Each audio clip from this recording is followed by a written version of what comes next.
Hello students, मैं doctor तपन भागविया तपन study room में आपका स्वागत करता हूं। आज हम कॉर्पोरेट अकाउंटिंग में एक नया टॉपिक लेने जा रहे हैं, वो है ख्याति का मूल्यांकन, वैल्यूएशन ऑफ गुडविल। आप पढ़ते हुए आए हैं, बैलेंस शीट में हम ख्याति को फिक्स्ड एसेट्स में दर्शाते हैं। ये एक दीर्घकाल तक लाभ देगी इस अवधारणा पर आधारित होकर इसको हम फिक्स एसेट में शामिल करते हैं, परंतु वास्तव में चूंकि इसका कोई भौतिक अस्तित्व नहीं होता, इसलिए यह अदृश्य संपत्ति है, इंटेंजिबल एसेट है, जिस पर कोई हास नहीं होता। यद्यपि समय के साथ में इसका अपलेखन हम करते हैं, प्रतिवर्ष कुछ राशि लाभ आने खाते में हम लेके जाते हैं। तो ख्याति वास्तव में है क्या? तो कुछ जो न्यायाधीश थे, वैधानिक रूप से जब टिप्पणी इन पे हुई निर्णयों में, तो यह आया कि जैसे लॉर्ड एल्डन ने कहा कि ख्याति संभावना है, ख्याति प्रोबेबिलिटी है कि पुराने ग्राहक पुराने स्थान पर वापस लौटेंगे। इसको ख्याति कहा है उन्होंने, लॉर्ड एल्डन ने। इसी प्रकार से जो पिकल्स हैं, जो विद्वान न्यायाधीश थे पिकल्स, उन्होंने कहा कि ख्याति अदृश्य संपत्ति है जिसका मूल्य होता है। यह कृत्रिम संपत्ति नहीं है, यह फिक्टिशियस एसेट नहीं है, यह इंटेंजिबल एसेट है। यह पिकल्स का कहना था। ऐसे ही जो न्यायाधीश थे मोरिशे, उन्होंने कहा कि ख्याति एक संस्था के आशातीत लाभों का वर्तमान मूल्य है। तो वास्तव में तीन अलग अलग परिभाषाएं यहाँ पे मैंने चुनी है।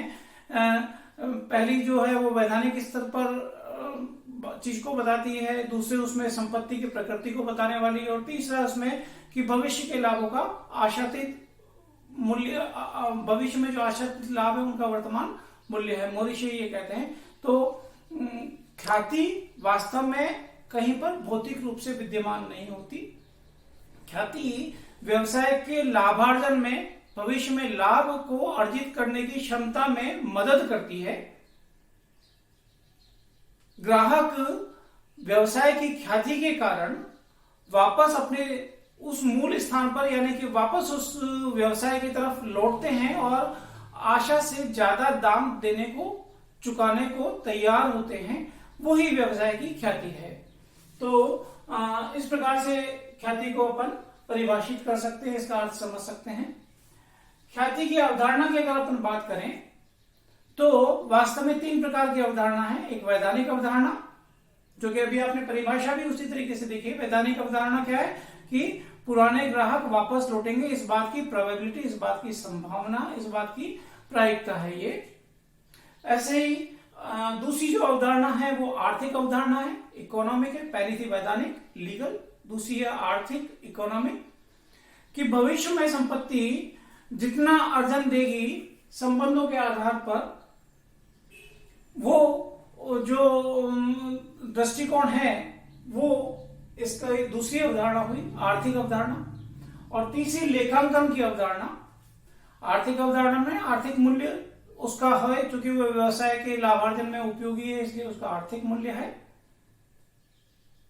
और तीसरा है लेखांकन अवधारणा। लेखांकन में ये नहीं मानते कि ख्याति नाम की चीज क्या है, उसकी परिभाषा क्या है, उसका अर्थ क्या है, उससे कोई मतलब नहीं है, परंतु लेखांकन का आशय यह है कि वो जो ख्याति है, जो भी कही जा रही है उस व्यवसाय के लिए, उसका मूल्य कितना है, उसका जो वैल्यू है वो कितना है, ताकि कि बैलेंस शीट में उस प्रकार के मूल्य को लेखांकन के दृष्टिकोण से अंकित किया जा सके, लिखा जा सके। तो इसीलिए बात आती है कि वैल्यूएशन ऑफ गुडविल की बात लेखांकन की अवधारणा के कारण ही उत्पन्न हो रही है कि ख्याति है, कम है, ज्यादा है, पर वो कितनी है और उसका वैल्यूएशन कैसे किया जाए ताकि पुस्तकों में उसको दर्शाया जा सके। तो तीन प्रकार की अवधारणा यहाँ पर है, वैधानिक, आर्थिक और लेखांकन अवधारणा। इसके बाद में हम बात करते हैं ख्याति के प्रकार की।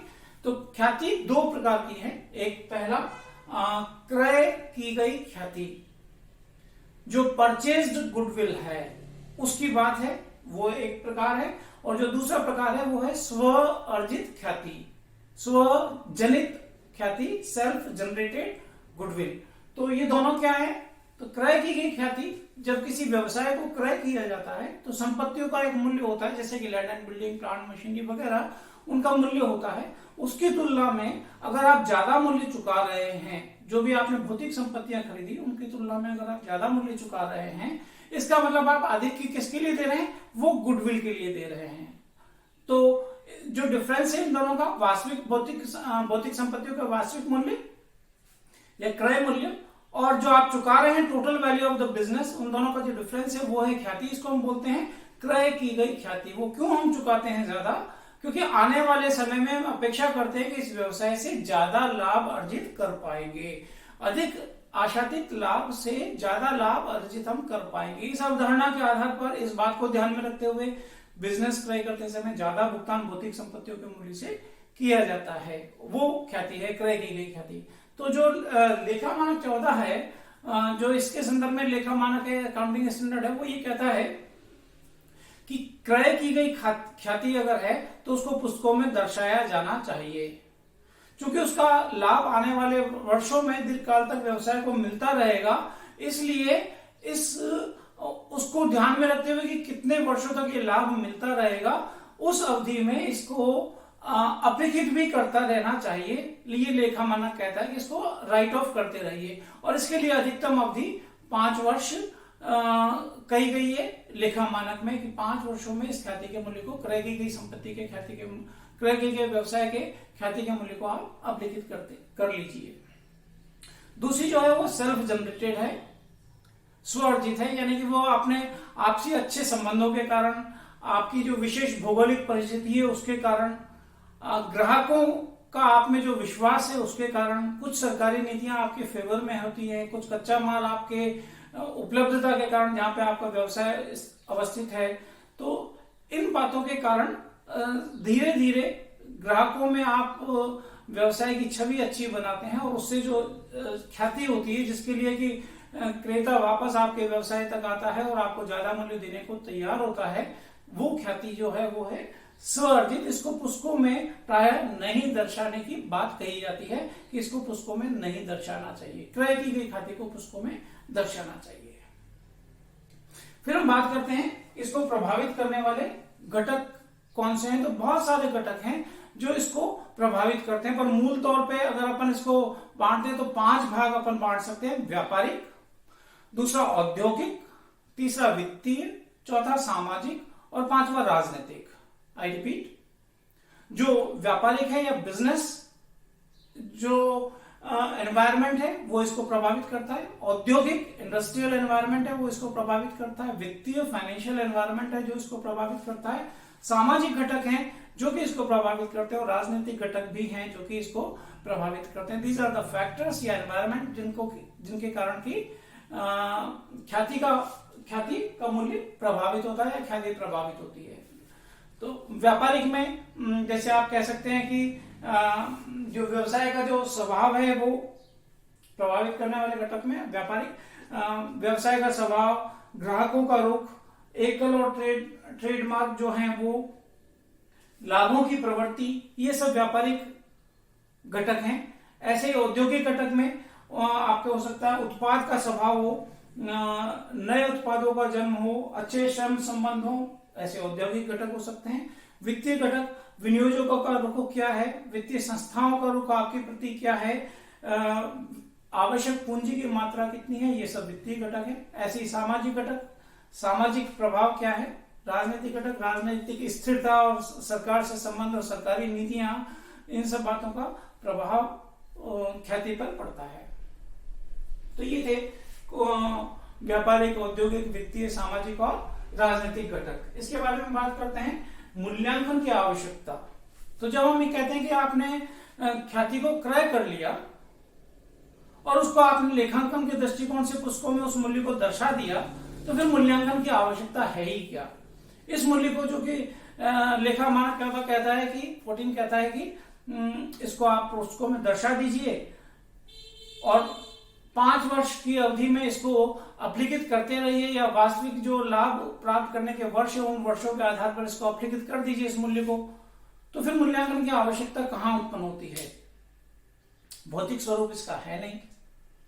तो मूल्यांकन की आवश्यकता इसलिए उत्पन्न होती है कि जब कंपनी द्वारा अपना व्यवसाय बेचा जा रहा है, तो बेचने के समय आपको उसको मूल्य निर्धारित करना है। तो उस समय तय होता है कि क्या ये ख्याति भविष्य में ज्यादा लाभों को जनित करेगी, उत्पन्न करेगी, तो उस आधार पर उसका मूल्य तय हो सकता है। ऐसे ही सरकार द्वारा या कानून के आधार पर कंपनी के अनिवार्य अधिग्रहण की स्थिति में, जब कंपनी का अनिवार्य अधिग्रहण किसी कानून के तहत सरकार के द्वारा किया जाना है, तो उस समय उस व्यवसाय की ख्याति कितनी है, उस समय जरूरत होती है इसका मूल्यांकन किया जाए। कंपनी के अंशों का मूल्यांकन, जो इसके बाद का जो अपना टॉपिक होगा वो वैल्यूएशन ऑफ शेयर भी होगा, जिसमें हम शेयर्स, किसी भी कंपनी के जो शेयर्स होते हैं, अंश होते हैं, उसका मूल्यांकन करेंगे। तो उसमें भी ख्याति को शामिल करते हैं कई बार वैल्यूएशन में, जब इंट्रिंसिक वैल्यू वगैरह निकालते हैं तो उस समय भी जरूरत है ख्याति के मूल्य की। ऐसे ही जो कंपनियों का संविलियन, एब्जॉर्प्शन होता है या एकीकरण होता है, अमालगमेशन होता है, उस स्थिति में भी व्यवसाय के ख्याति के मूल्य के निर्धारण की आवश्यकता पड़ती है। तो मूल्य का निर्धारण करना पड़ता है अपने को इन कारणों से: कंपनी द्वारा अपना व्यवसाय बेचने पर, सरकार द्वारा अनिवार्य अधिग्रहण पर, कंपनी के अंशों के मूल्यांकन पर, और कंपनी के संविलियन यानी एब्जॉर्प्शन और एकीकरण यानी अमालगमेशन के समय में इसके मूल्यांकन की जरूरत पड़ती है। इसीलिए हम बात कर रहे हैं इस टॉपिक की, ख्याति का मूल्यांकन। इन परिस्थितियों में जब जरूरत पड़ेगी तो ख्याति का मूल्यांकन कैसे किया जाए, जो पुस्तकों में दर्शा रखा है क्या वही मान लिया जाए, या किस और बातों को ध्यान में रखते हुए उसका वैल्यूएशन तय किया जाए, ताकि कि व्यवसाय के जो सेल करने की स्थिति में या अनिवार्य अधिग्रहण की स्थिति में उस मूल्य को शामिल किया जाए। तो ये बातें विशेष हैं ख्याति के मूल्यांकन में। अब हम बात करेंगे ख्याति का मूल्यांकन किया कैसा जाए। तो वास्तव में इसके लिए हम अगले वीडियो में देखेंगे कि बहुत सारी विधियां हैं जो क्रय के आधार पर ख्याति का मूल्यांकन निर्धारित किया जा सकता है, पूंजीकरण के आधार पर ख्याति का मूल्य का निर्धारण किया जा सकता है। ऐसे ही वार्षिक वृत्ति रीति के द्वारा भी ख्याति का मूल्य का निर्धारण किया जा सकता है, और इनके लिए फेयर मार्केट प्राइस और सुपर प्रॉफिट, इनकी गणना अपने को करनी पड़ती है, और उसके आधार पर हम तय करते हैं विधियों के अनुसार कि ख्याति का मूल्य कितना हो। उसको हम देखेंगे अगले वाले वीडियो में। तब तक आप इसको रिवाइज करते रहिए। धन्यवाद।